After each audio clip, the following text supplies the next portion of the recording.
Okay. Um, cool. Can you just like write like for the second attention? Yeah. Okay, cool. I'm gonna start in three, two, one. This should be pretty fun. We have two things in this speech. First, we're gonna go over top of case with some basic definitions and kind of observations about what we're actually talking about, and then two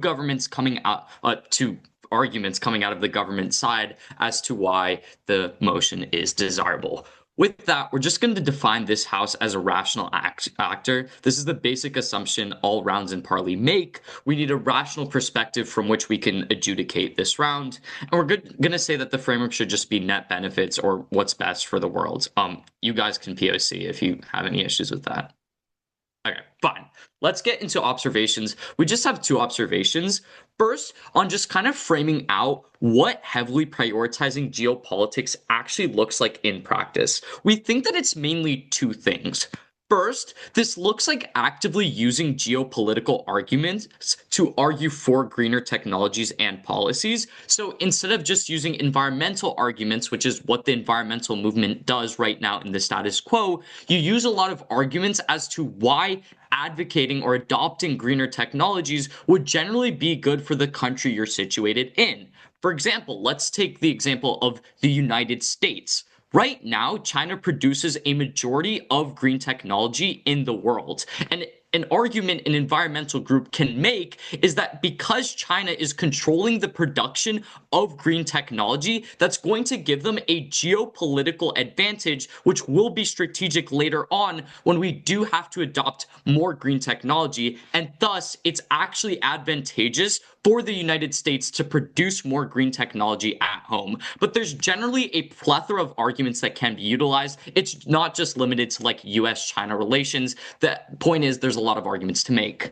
But what this also looks like is using institutions in the geopolitical realm to achieve change. That is, we think that the environmental movement has some degree of power in the international realm. That's why we've been able to make so many climate agreements. That's why we've been able to give out loans conditional on climate change and buying things that are generally good for the environment. And this just looks like actively using the geopolitical realm to achieve change. And second observation is just we're not going to propose a specific plan, which means the opposition side can't propose a counter advocacy according to the NYPDL motion wording guide. Okay, with that, our first contention is on why this is good for convincing people of environmentalism. As an overview on this contention, we want to make it incredibly clear that we should be focusing primarily about people who don't currently believe in environmentalism as a movement in this debate. Because people who believe in environmentalism, who actively believe climate change is a pressing issue,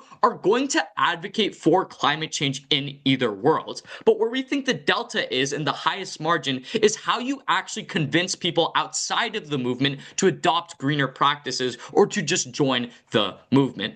With that, why then are we just better for the movement? We have four reasons. First, we think that this actively makes environmentalism a multifaceted issue. We think right now, a reason that the environmentalist movement is failing is because they're advocating using fundamentally similar arguments. They've been using the same arguments that the globe is going to burn by 2050, but the issue is a lot of people don't buy into this type of rhetoric, and there's a huge amount of people who don't actively believe in climate change. The end point of this argument is that the current advocacy that the environmental movement uses has fallen flat, and we can actually see the effects of this. Like, people vote less for climate change policy, and countries have pulled out of climate agreements. We think that advocating with geopolitics solves because you kind of expand the ground from which you can argue. You can appeal to people who care about geopolitics, and we think fundamentally everyone in the world cares about geopolitics.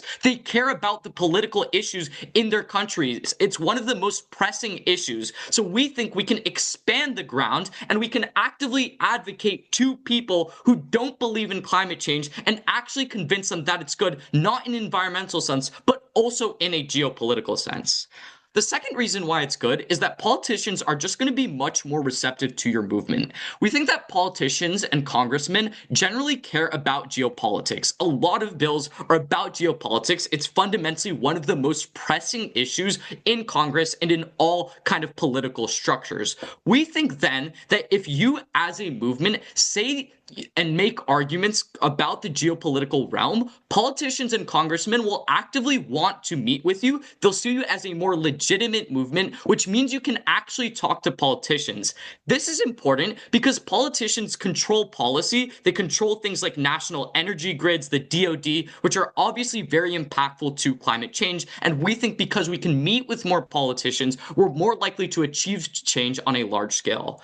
Third reason this is just better for convincing people is we think the green energy movement is seen as not acknowledging implications right now. Like right now, we think that the climate change movement is actively being seen as ignoring the geopolitical implications of environmentalisms. They ignore that solar panels are made with lithium, but like China and Taiwan hold most of the world's rare earth minerals. So we think right now, the reason a lot of people and a lot of politicians are ignoring the climate change movement is because geopolitics is an issue that's actively being avoided, and they see it as kind of an inexperienced movement, and that's why they buy out. The fourth and last reason is that even if this advocacy doesn't work, we still think it's a change in the movement. It's still an effort that's being made. So even if it doesn't work, the climate change movement fundamentally finds out more about the people they're appealing to. They find out more about which types of arguments people are receptive to. So even if it's bad in the short term, the fact that you find out more about what people think means in the long term, you can craft more advocacies and you can make it such that you actually convince people. With that, our second contention is on why this is good for actual change.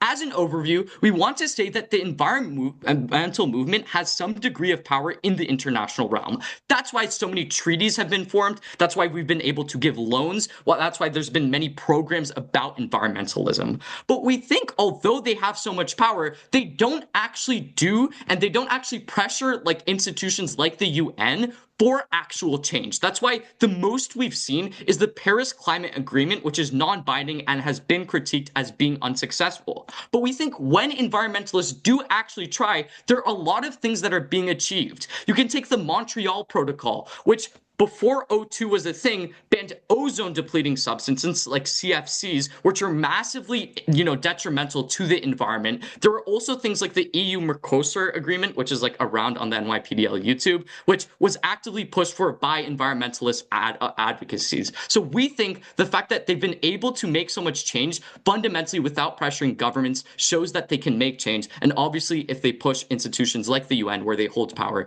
you can get more climate-friendly policies. For all these reasons, very proud to oppose. Great speech. Not oppose, affirm. Yeah. Are judges okay with an off-time roadmap? Yeah. All right, great. I'm gonna be going down just some top of case, like going over some of the gov top of case, then two disadvantages, and then down the ads as they were read. Is anybody not ready before I begin? All right, great. My time is going to begin in 3, 2, 1.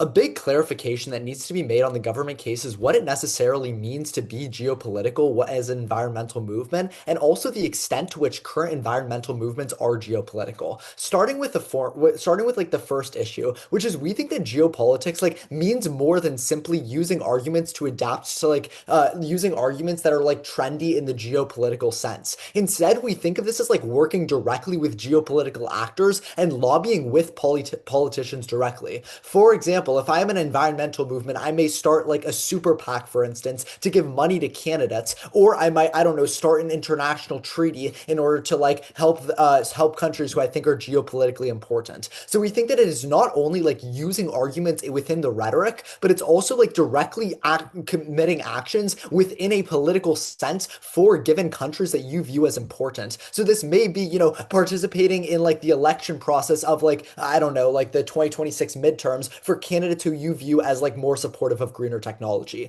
The second important clarification to be made here is that the status quo has a lot of environmental movements working within geopolitical movements. They named a few, right? The Paris Climate Treaty is a specific instance of geopolitical usage on the part of environmental movements. And for them to say like it's non-binding, therefore it's not important, is like really much overshadowing the importance that played in like not only what led up to like Donald Trump's first election run, but also like how it has been politicized in the recent decade, as now Democrats basically have a monopoly on saying that green tech is a good thing, while you get a lot of rhetoric in the opposition, right? Drill baby drill was a big quote out of the Trump campaign that was directly in opposition to the politicization of environmental movements. But the other two mechanisms by which you see environmental movements in the status quo already engage in geopolitics is the presence of PACs that they already have, and also the idea that they do like door knocking for certain candidates already, and they back certain candidates to help them get elected. So to that extent, Judge, you should associate the status quo with already being in line with this resolution to a pretty fair extent. And we can see that the failures that exist at a policy level are due to these lobbying efforts. With that in mind, let's move to the opposition case. The disadvantage number one is geopolitics corrupts environmentalism. The claim is when environmental movements partake in geopolitics, they now put climate issues secondary to those of national security and state interests. The warrants for this are number one, greenwashing. Greenwashing are the practice of saying you are doing something that is beneficial for the environment without actually taking like the proper steps to do so. Proliferates when geopolitical actors are supported by movements that can obscure what they are directly doing, right? Greenwashing is harmful because there's lots of rhetoric with limited real emission reductions. This just puts a band-aid on a broken leg. What is an example? The United States, famously in the Paris Climate Accord for a long time, yet we offshored a lot of our own recycling and compost to like South Asian countries who then just put it into the garbage. So like even though we claimed that we were taking part in these environmental movements, we still very much polluted at a rate that was far beyond sustainability, and we did things that were definitely not in the like intention of these environmental movements.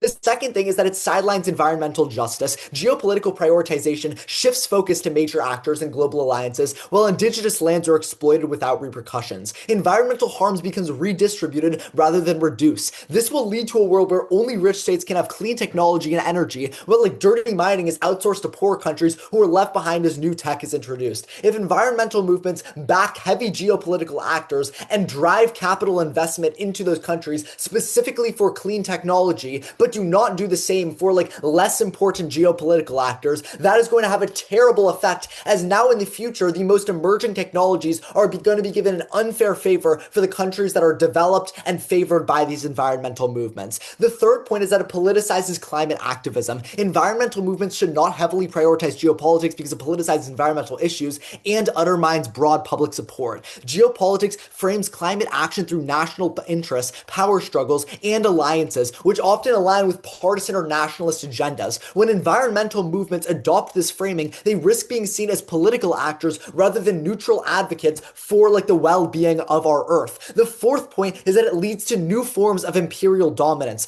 This is like extension of the second point here, which is large countries win on clean technology and make developing nations reliant on them to diffuse the technology. Environmental movements also leave behind Wait, those who POC. are first exposed. Yeah. Wait, can you just like tell me what your fourth subpoint was? Like after politicizing environmental activism, what was your fourth subpoint? Like new form of imperial dominance. Oh, okay. My time continues in 3, 2, 1.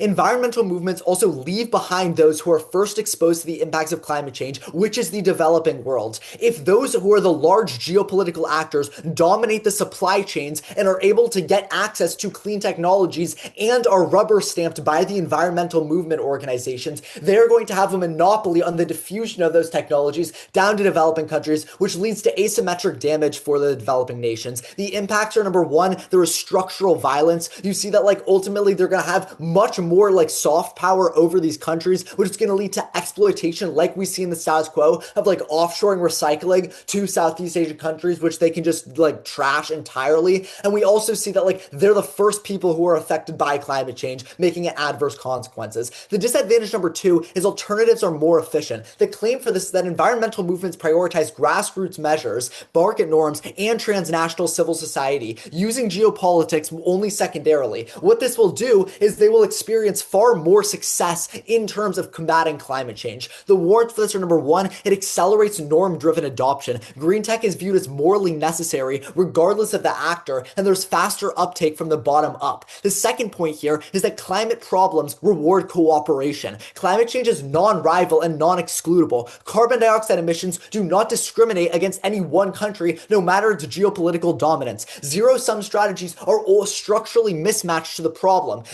Governments with geopolitical strategies will hoard green technology and dominate supply chains. This means that geopolitics creates the illusion of scale while actually slowing global adoption. Our world is going to produce broader, faster emission reductions because cooperation beats competition. The impacts are that we are faster to the climate impacts and prevent climate disaster. Every life that is saved as you delay climate disaster is a vote on your flow in the name of net benefits. Moving on to my opponent's case, a couple of points to be made here. On the contention one, they say to you can bring in more people to the movement who wouldn't be interested otherwise. We just call these reactionary people. If you were a participant of the movement, not because you actually believe in it, but because it is politically trendy, you are reactionary. Reactionary people kill movements. Look to BLM, right? Like when it was politically trendy to join the movement, you saw a mass influx of participants, but it led to no substantial change in the movement, and it actually led to the politicization of it. This kills the movement. You do not want to bring in reactionary people. So actually turn this. If you bring in people who are just interested for the geopolitics, it's going to kill the movement because it dilutes the message of it and it actually just leads it to become politicized. They then say if as a movement you make care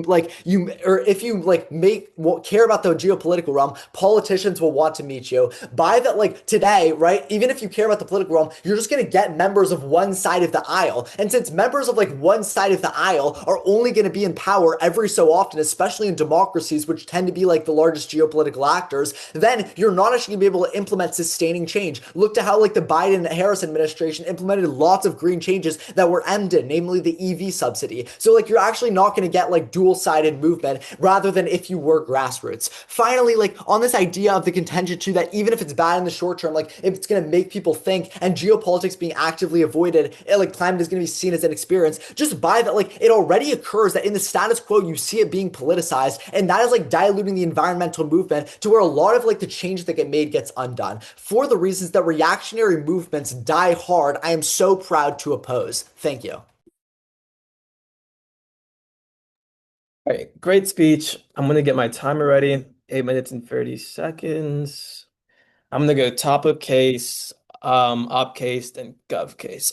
I'm going to start in wait, everyone can hear me? All right, yeah. I'm going to start my time in 3, 2, 1. One observation at the top. The climate change is being politicized anyways. The question of this round isn't whether or not the climate movement uses politics. They already advocate for Democrats. They already advocate and lobby for Democrats to pass certain policies, and they lobby with Democrats to make their own political platforms. So the question isn't whether do we allow politics into the movement, because that's already happening. The real question is, should we be focusing on geopolitics or regional politics? Why is geopolitics actively better than the alternative? Because it's not actively political. It's not saying you should go Democrat or you should go Republican. It's saying that the US is threatened by China, which both Democrats and Republicans, or the left and right party in any given country, can probably agree upon. We want to be better than their adversaries. So given that, geopolitical advocacy is almost always better than political advocacy. What do they say in their top of case? The first thing they say is that geopolitical means more than just making arguments in a trendy political sense. And we think, yeah, it's both. We can make arguments, we can pass treaties, we can do all sorts of things on the geopolitical scale. The second thing they say is that we're going to see there's already binding contracts happening, or there's already contracts being made, and this is already happening in the status quo. But I think they missed the point, because the pressure in the status quo is incredibly small. And we can see this just looking at the decline of binding pacts in terms of environmentalism. In 1997, the Kyoto Protocol was passed, which was a UN binding agreement. And I think in the 1980s, the Montreal Protocol was passed, which was also a binding agreement to ban certain chemicals. But as of recent, binding agreements have have disappeared. The most recent and most powerful agreement was the Paris Agreement, which was non-binding and most scholars call ineffective because no one's meeting their goals. So what does that indicate? It indicates that there's been a massive reduction in trying to advocate to these international organizations, and that has manifested in weaker and less useful agreements. So what needs to be done is for advocating to happen on the geopolitical level. There's stuff about how the environmental movement does door knocking for certain politicians. This is just not topical. This is political, not geopolitical. The same thing happens on their side. We're talking about geopolitics, not like the politics within your country. With that, they have two disads. The first is that geopolitics corrupts environmentalisms. Obviously, in response to your thing on greenwashing, I think obviously the environmental movement is actively against greenwashing, which is why it is the environmental movement. So they're not going to allow greenwashing to happen, and they'll actively try to make sure that when they're advocating for geopolitics, that they do it in a way that doesn't increase greenwashing, because that's antithetical to their movement. Their second thing is that it sidelines environmental justice. I think environmental movements aren't going to say the U.S. is a really good actor. The U.S. is a really good actor, and everything that the U.S. does is completely okay and good. They're just going to tell U.S. politicians that it's geopolitically strategic to, use green technology. Obviously, the climate movement doesn't need to say the U.S. is amazing to advocate for geopolitical relationships, and it doesn't need to advocate for the U.S. to make the U.S. pass certain policies. They can say this is strategic to do without saying, yes, U.S., please take over indigenous lands. Their third subpoint is on politicizing environmental activism, but I think they missed a point here, which is that climate change activism is already political. Look at how politicians run on climate change platforms. Look at how there's literally political parties like the Green Party, which also advocate for climate change. I just think all in all, climate change is already political. This impact is non-unique. This is the same on either side. And their fourth claim is on imperial dominance, but I think even if we take this point at its best, it's just non-unique. Instead of green energy imperialism, it's oil imperialism. But I think if anything, we probably prefer green energy imperialism because it makes the environment better. But I just think like when the green movement is advocating for policies to be passed, they're not going to advocate it in a way that harms countries, or they're at least going to try their best to prevent that from happening. And in terms of offshore recycling, I don't think they're going to do offshore recycling because it destroys smaller countries, and that's inherently bad for the movement. Smaller countries will no longer buy into environmentalism because they perceive environmentalism as destroying their countries. So in order for the environmental movement to be successful, they have a very strong incentive to do their advocacy in ways that don't harm these small countries so they can keep small countries buying into the environmentalist movement. Their second contention is that alts are more efficient, and they talk about grassroots measures, but they do grassroots measures. They've been doing that since like the 80s. They knock at doors, they tell people, hey guys, come over to like this town square and we can talk about green energy. And guess what? It's not working. OP is advocating for the status quo, the very same status quo where the Paris Agreement is failing, where countries are pulling out of UN climate accords, and all in all, the environment is only getting worse. So obviously, they're altering the status quo, and the status quo clearly isn't working, given climate change is only on the rise. So what needs to be done? What the climate change movement needs to do is change their advocacy in some type of way. And as we mechanize to you, it makes a lot of sense to go for the geopolitical route because right now it's currently being unexplored. I explained that in my top of case of how we can see binding agreements are they're decreasing because there's not that much international advocacy. And two, it's probably effective because countries care a lot more about being powerful on a global scale than what happens in 100 years. So we think that we provide the best alternative to the status quo, and we prove to you why it's probably more effective. We get more binding agreements from international organizations, and we get more buy-in from politicians, whether they be congressmen or, local politicians. What did they say to our case? On our first contention about how it's good for convincing people of environmentalism, they say we're only getting reactionary people, and that's not politically trendy. But not all activists do it for the trend. This is such a ridiculous argument. If every activist is only agreeing with movements for the trend, then how do politically popular movements achieve success? Obviously, even if people are reactionary, they still contribute to the movement. And second, not everybody who joins a movement is only joining for reactionary purposes. Some people just agree with the movement. Hey, maybe I want my country to be geopolitically stronger, and if the environmentalist movement can do that, then I should probably join them. So one, not every activist is doing this in a reactionary manner, but then two, even if it's reactionary, it doesn't really matter because when you have more people in your movement, it makes your movement more effective. And the example of the Black rights movement works against him because when people started advocating for Black rights, even if it was only because it was trendy, policy ended up being passed. Look to civil rights legislation or state police restrictions that happened post the BLM protests. So just very clearly, even if it is only reactionary, it's still effective. The second thing they says the second thing that we say is that we're only going to get members on one side of the aisle. We're only going to get like Democrats or we're only going to get Republicans. But no, you're not. There's largely agreement across the aisle between both Democrats and Republicans that they both agree that the US should be stronger than China. So I feel like if you say, hey guys, if we increase climate tech, we're going to be stronger than China. Democrats and Republicans can probably get behind that. They haven't realized we're talking about geopolitics, not, national politics, which are divisive. And even if this is somewhat divisive, there's more division in the op world where politics is actively the center of your environmentalist movement, where you're actively saying vote Democrat for climate change, vote against Republicans because they only drill oil. In their world, you see more division because instead of advocating off of geopolitics, they're advocating off of national politics, which just tend to be more divisive. There's two parties, and the environmental movement has to choose one. Whereas with geopolitics, you can label a country as being the adversary, whether it be China or Russia, and both aisles can probably agree that yes, that's an adversary, and yes, we can collaborate to take down that adversary. So with that, you can probably assume that this is going to be bipartisan supported compared to the status quo, which it's mainly only Democrat supported, and Republicans tend to be against climate change legislation. On this second claim, it says where we say this is actually good for the movement. They say that in the status quo, this is politicized. And like, yes, this is our point. The status quo is politicized, and that's not unique. Vote government. We prove to you why this is going to work out better.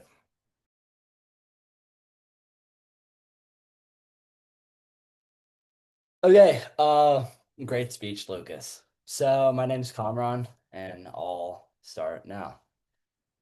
Okay, so real quick, I'm going to start on the AF case, but I'm going to start on something that is very important and something that Lucas and Alexander haven't been understanding throughout this entire round. Okay? They just gave an example that they said about geopolitics versus regional politics. They said, hey, we're going to tell a country, let's be more climate efficient than China, for example. Tell the US, let's be more climate efficient than China. And they said that's not regional. The problem is geopolitics always trickles down to regional politics. That's what we are explaining, and that is problems, right? Your geopolitical decision is contingent on your political position, regardless of the country. Taking US, for example, making arguments about dominance over China will appear to one party or another, and that is a distinction. Sorry. So it always trickles down to regional politics. This means that in the government's world, in their world, even if you make geopolitics arguments, it just trickles down into political statements that will persuade one side but not the other. Let's look just like the example that my partner Xander gave of drill baby drill. This trickled down regionally to the Democratic Party more on prioritizing greener technologies and policies, and that led to a strong attack on that by the Conservative Party with the drill baby drill movement. This wasn't good, and it's going to lead to more hatred towards these policies because they become politicized. Okay, great.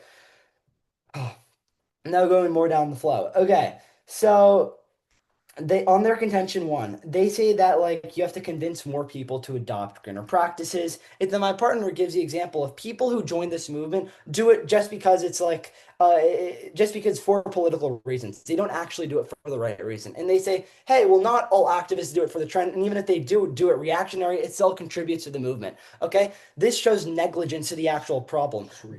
This response misses the entire point completely because the problem is not when people join the movement, but people joining the movement not for the environmental policies. And here's why. Because when they don't join it, when they join it for the geopolitical reasons, this means that as soon as their goals have been realized, people are going to leave the movement because they stop caring about the underlying issues. This is You know why. why? No, I'm not going to take that right now. I have a lot to get down. Okay. Then they say that this movement is failing, and the next thing that they say is that this movement is failing the status quo because they have been using the same arguments at like the global burn by 2050. And no, we tell you that's not true. In the status quo, it's the politicization of environmental movements that has been the downfall. Um, for example, they give an example actually on this. They talk about the Paris Accord. They talk about this Paris Accord, and this is an example that fails. It's an example that they give to show that um uh, to prioritizing geopolitics, environmental movement and geopolitics is good, but in reality, it shows that it's bad because as Alexander admitted and Lucas admitted that in the second speech, this is something that failed. So it's actually an example that falls over to our side of the flow. Okay, great. Going further down. They say that if as a movement you make movements about the geopolitical realm, politicians will want to meet with you. Um, but here's the thing. Politicians may want to meet, and that's what politicizes it. And it doesn't make it a dual size movement. You need this movement to be something that is all around. Everyone can get behind. It's climate change, right? It's something that affects everyone. It's not something that stays within parties. But the second that these movements, like they've been doing, start to politicize it, that leads to more resentment from other movements, from other people that disagree with that certain group's politics. Okay. Yeah, then they go on and talk more about like the US and China, but as we've explained, geopolitics always trickles down to regional politics. And that's just what always happens. Geopolitics strategies prioritize state level negotiations, global summits, and international competition. This is a problem because it moves slowly and they're influenced by elite interests. Okay. Meanwhile, there are many other effective environmental solutions that we have and that we should be using instead and prioritizing, like local renewable projects, conservation efforts, behavioral change initiatives. These are things that require community engagement all around the board, not divided between political parties rather than international power plays. And here's the thing, neglecting this local action will delay progress and reduce tangible environmental benefits, which overall weakens climate mitigation and adaptation efforts. This is bad and is something that side affirmation is in favor of. Great. Now moving on to side negations flow. Okay. Um, yeah, moving on to our decide one, on how we talk about how geopolitics corrupts environmentalism. We talk about greenwashing and how it's harmful because there's a lot of rhetoric with like limited real emissions reduction. This just puts a band-aid on a broken leg. Honestly, they don't say give a real response to this. They focus more on our subpoint B on how it sidelines environmental justice. We tell you that the geopolitical effort really shifts the focus to major actors, to global alliances, when like indigenous lands are being exploited, and this leads to having rich states and having poor states. This is not good because here's the thing: climate does not discriminate between borders. Climate hits all states, it hits poor states, and when you only focus on the rich states, which is what the geopolitical effort does, it neglects the fact that people all around the world, second world countries, third world countries, deal with these problems. And here why this is so topical, because we are weighing this around by what is best for the world, not just what's best for people in the US. People all around the world deserve clean water and clean air. Okay, great. Now moving on to our next point about how it politicizes climate activism. This is honestly the biggest point in this round. As we've explained, it trickles down regionally, and it's not good. And then they give an example here. They talk about the Green Party. They say, see, with the Democratic Party and it's with the Green Party. Clearly, it doesn't just pick one side. This is absurd. Anyone who lives in the US and who's in this round knows that the Green Party is not really even considered a party. We live in a nation that is a two-party state, right? And geopolitics ultimately picks a side, and it picked the Democratic side. And this is a problem. It led to great resentment, and this is something that we cannot have happen over a movement that is so critical to our time. Okay, we talk about how this leads to new forms of imperial dominance. Right. Large countries went on clean tech and they like make developing nations more reliant on them to diffuse the technology. Um, okay. They say that we are advocating for the status quo and that like the environment is already getting worse and the Paris Climate Accord failed. Again, this makes absolutely no sense. They are they are giving the example of the Paris Climate Accord as something that failed, but this is a geopolitical effort that failed, right? They are literally giving us an example, so we thank them for that. Great. Now moving on to our decide two about how alternatives are more effective. Alternatives are far more effective. They said that we are advocating for the status quo and the Paris Climate Accord failed. Again, they give that same response. No, we're not advocating for the status quo. We are actually advocating for other things. We're advocating for focusing more on public transit use, energy efficiency upgrades, recycling, reduce meat consumption. These are things that require local education and incentives, and these are weakened when movements focus on state-to-state politics instead of everyday action. The result of this is bad. It's a higher emissions that continue despite global agreements. It is a mitigation loss, right? We need to focus more on climate adaptation for vulnerable communities, flood defenses, heat shelters, drought-resistant farming, and wildfire prevention. And these are all things that are local by nature. Geopolitical advocacy doesn't build anything or upgrade local infrastructure. So communities are going to be exposed to natural disasters and climate disasters, which is not good. We need to focus more on a communal effort around the globe. Protect the time, and that's for all these reasons we're so correct to oppose. Thank you. All right, great. Quick off time roadmap. I'm gonna be going down like some non-voters for the PM or just some weighing stuff and then like non-voters voters. Is anybody not ready? Great. My time begins in 3, 2, 1.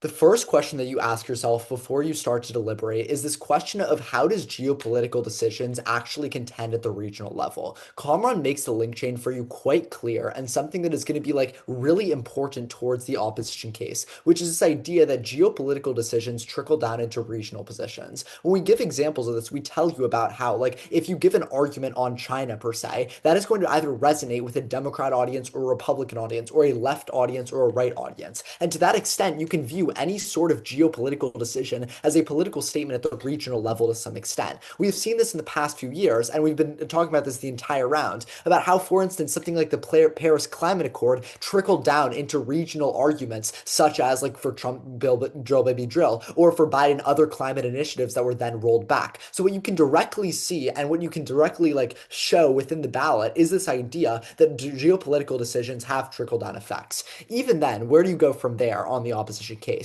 We would say the biggest impact after you realize that geopolitical decisions have regional implications is this idea of politicalization of environmental movements. The most direct impact to this is that then you just see a full stalling in the actual environmental movement and like the policies that they support. Because if I support like one political party because my geopolitical messaging resonates with them exclusively, I'm no longer going to be able to pass policy consistently and help my overall goals. We see that like, this leads to a couple of things. First of all, we see it dilutes the actual movement because now you only support because now you're only going to be in power every so years or every couple of years when your party is in power. And this means that you're not actually going to be able to implement enduring change. But also, more importantly, this taps into the impacts of like our political dominance argument, where you're only having a few geopolitical actors dominate the entire global discussion, which means they dominate supply chains, right? We get this response from Lucas that essentially like it doesn't matter, it's non-unique, but we see this probably just makes the problem even,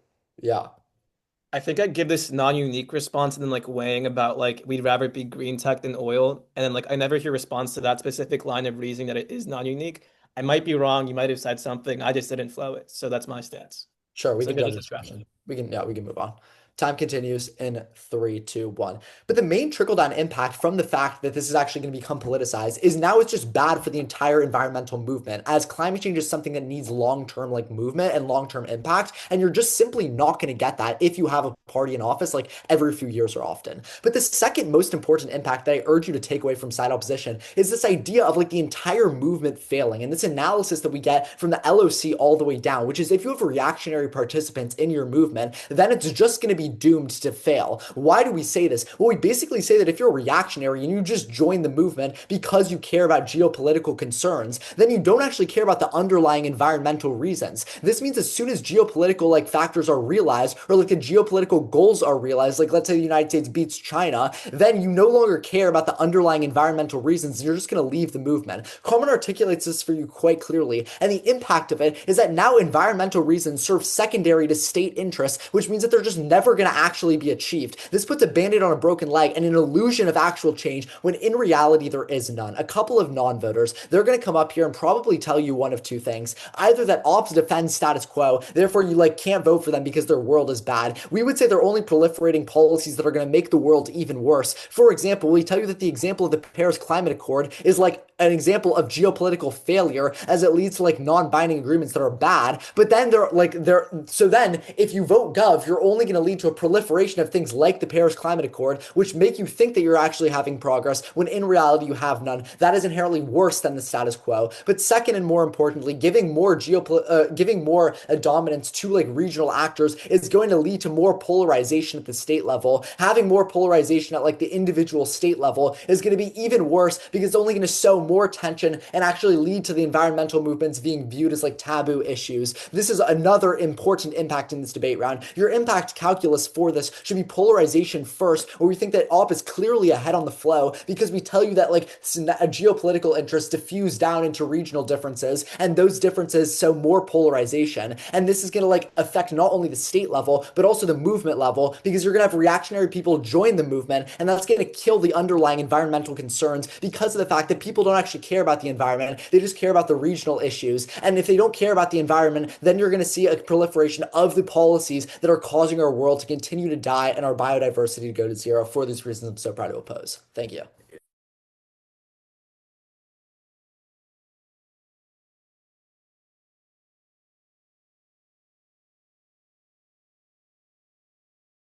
Yeah. Okay. Let me just set up my timer. I'm going to start in 3, 2, 1. In this debate, as both teams concede, you're comparing the status quo to using geopolitics. And why this matters is because you've heard a lot of rhetoric about that from them about politicizing the movement, but they just entirely concede from Lucas's speech that the climate change movement already is politicized. They're already advocating and door knocking for Democratic politicians. So the question of the round is, do you actively go with the status quo where they use domestic politics, or do you use geopolitics, which, as we'll explain, more people are receptive to? But before that, let's answer some questions that need answering after op block. The first question is, does this politicize the movement? 3 responses from Lucas's speech that are just entirely conceded. First, as I referenced before, this is entirely non-unique. In the status quo, the climate movement is being politicized anyways. The question of this round isn't whether or not the climate movement uses politics. The question is geopolitics or domestic politics. That leads me to my second response, which is also entirely conceded, which is that geopolitics is actively less political and less divisive than domestic politics. It's not actively political. It's not saying Democrats or Republicans. It's saying that the United States is threatened by China right now, which both Democrats and Republicans agree on. So it's not actively political. It's the most bipartisan solution, and that's conceded and now true for the round.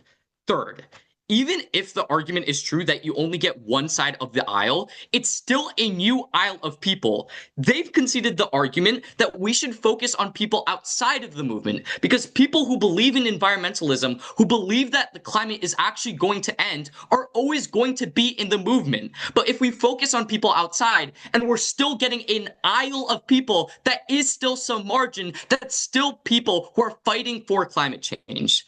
Second question, are people who joined the movement for geopolitics bad advocates? Their arguments here are just entirely assertive. Xander says all people who join for geopolitics are reactionary people who only do it for the trend with no warrant whatsoever. Like, I'm sorry, not all activists do it for the trend or the TikTok. This is a ridiculous argument. Is every activist trendy for agreeing with an argument the movement makes? Obviously, someone who is willing to go to protest, who cares for the movement, isn't actually reactionary. They add on in the MO that people who join for geopolitics will leave after they achieve geopolitical ends.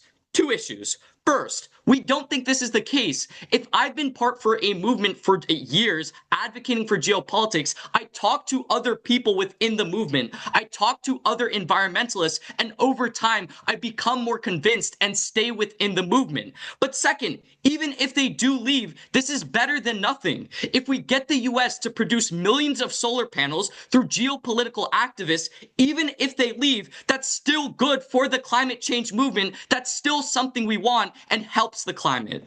Last question before getting into ballots is, will the environmental movement just trash indigenous lands and small islands and force small countries into using green technology? Two things that beat this from Lucas's speech.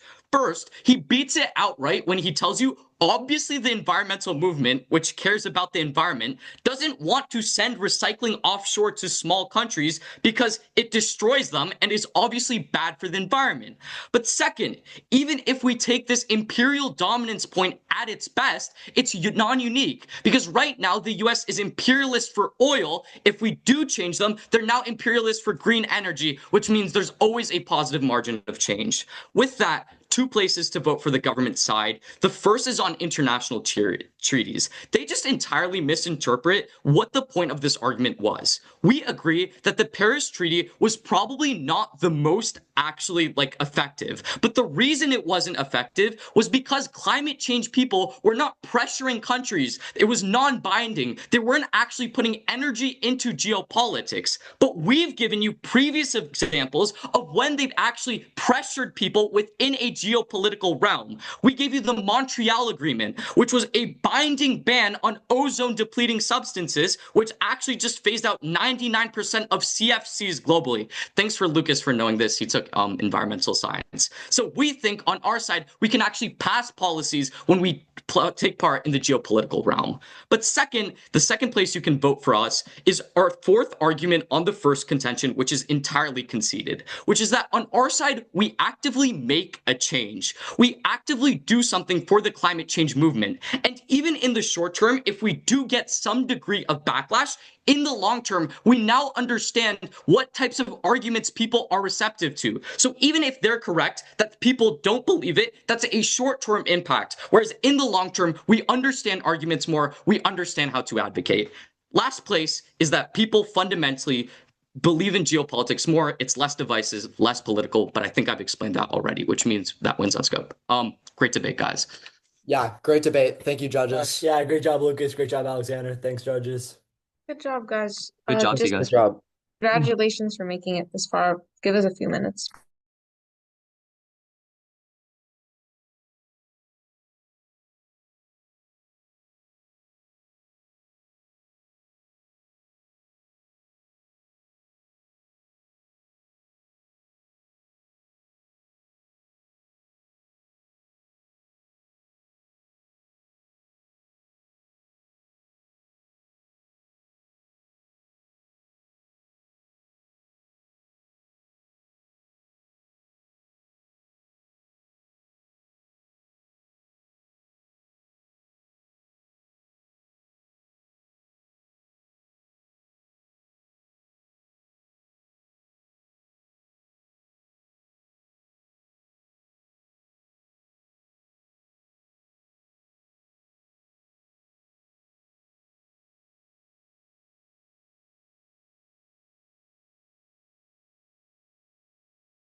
I was the last person to send in my decision, so the decision's complete.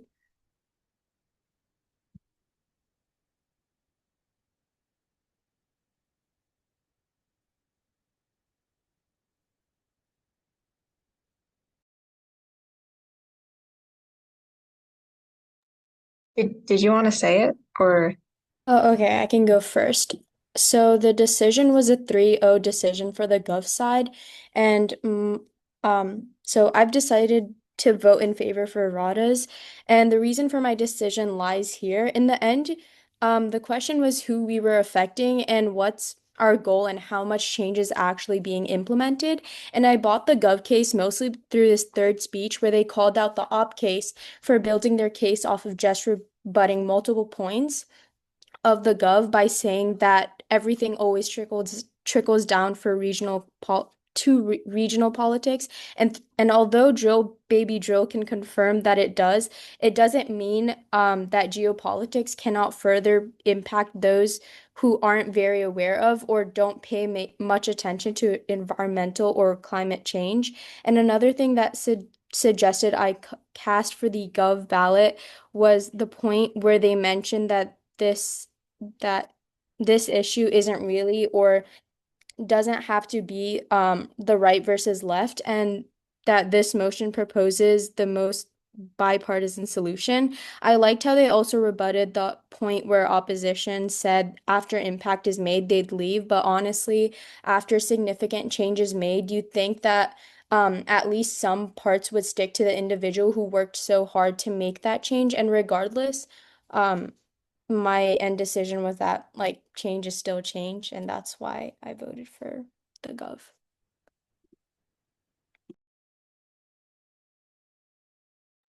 I can go next. I think it was a pretty hard round to judge in the way that it was super close. First off, I love how you all followed your roadmaps and actually signposted. This is very easy to flow. I think the cleanest way for me to vote here is just on the try or die. Like the PMC gives me in their first contention the argumentation that at least they do something rather than nothing. And it was 100% not extended by the MG, but I still buy it. Like you guys probably should have PO'd that, but it's not like a huge mistake. I'd probably still vote AF in the end. Like, sheet by sheet. In the ad one, I get the articulation that AF incentivizes people to join the movement. And Neg responds to this by saying, like, people are reactionary, and those people that join are reactionary, and goes on to tell me why that's bad. I think this argument is very slightly won by AF because they tell me that even if they are reactionary, at least they're adding members to the movement, and that's going to be good for the movement because it like increases judicial legitimacy. They also have a pretty good response to BLM. Like BLM did make pretty tangible change. And also, like the other judge said, like even if they leave after change happens, I that's still fine. Also, I think it's similar to the point where like even if the members you gain in a movement are only from one party, at least you gain. But I also buy the warrantation that the MG gives me of like just because there's two parties doesn't mean they can never agree, especially when I'm considering that this house is a rational person, right? A rational actor probably wouldn't support a movement that's in their party just because they're part of that party. On ad two, this was just kind of a wash. I mean, like, yeah, it's politicized, but it's also not that heavily geopoliticized. I just didn't evaluate that. This ad two, I don't think the MG gave amazing responses here, but I also unfortunately don't get any offense from the MO in responding to those. A lot of the MO wasn't actually directly refuting the MG, but it was rather just re-implicating and restating your case, which is a good thing to do at times, but like I need to hear real clash against their refutations. And on Dissad too, it was weird. Like I hear from the MG that Neg is advocating for the SQO, and I agree with that. And I'm pretty sure I hear that in the LOR. But then the MO tells me they're not advocating for the SQO and they're advocating for local movements. So that was also just kind of a wash. But yeah, it was a very good round. Congratulations to both teams. All right, then I'll close it off. So first, I'd like to start by saying this was like an extremely close round. Like, frankly, you both won in my heart. I thought you both did like extremely well, and I put in my RFD and in my mind there were three main points of clash.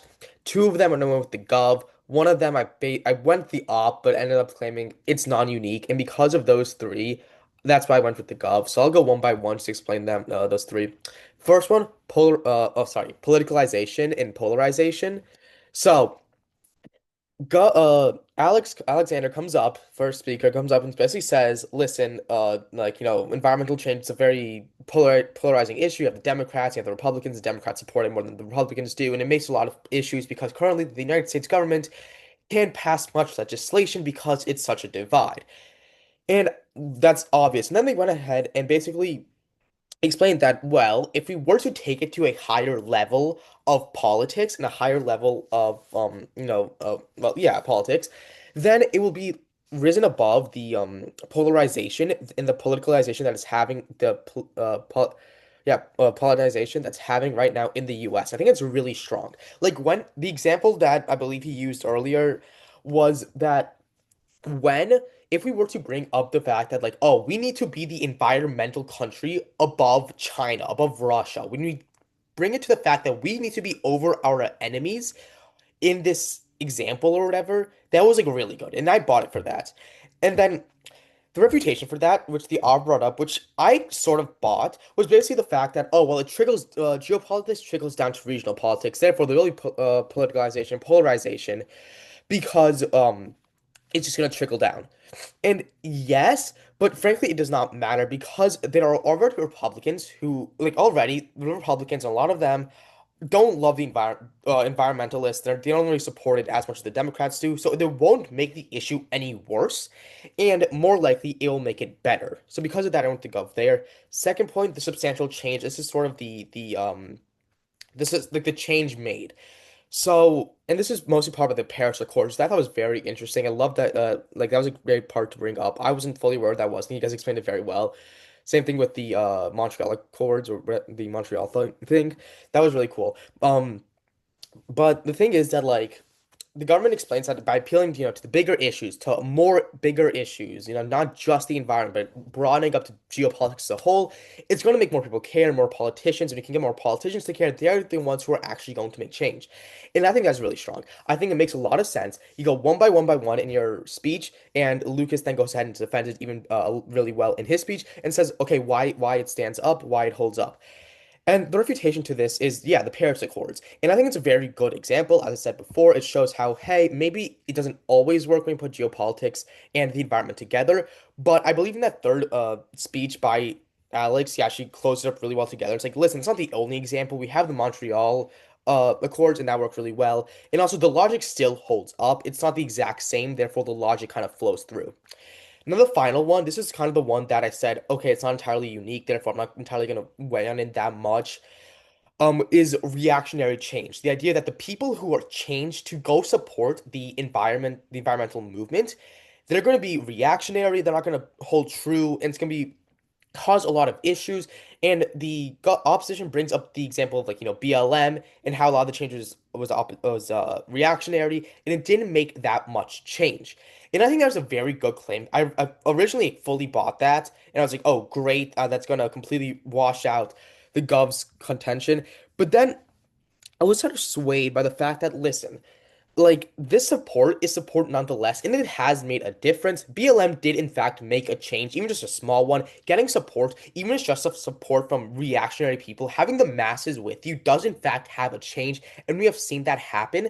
So what that shows me is that like yes, it's reactionary. So sure, these people are reactionary, and this reactionary support may be quote unquote bad, but but frankly, it's better than not having it at all. And because of that, I basically said, okay, sure, the op wins it, but it's better than not having it at all. So because of that, I thought this was like, super great round. I think everyone did really well. Congratulations to both teams. Yeah, congratulations, guys. Yeah, thanks for the really detailed And RFDs. thanks for Y'all are debating, really good guys. judges, Thank and you, thanks for judges. debating. Awesome hitting you twice. Yeah, very Yeah, fair. no, great Thanks, round, guys. judges. Good job, Lucas. Congrats. Good job.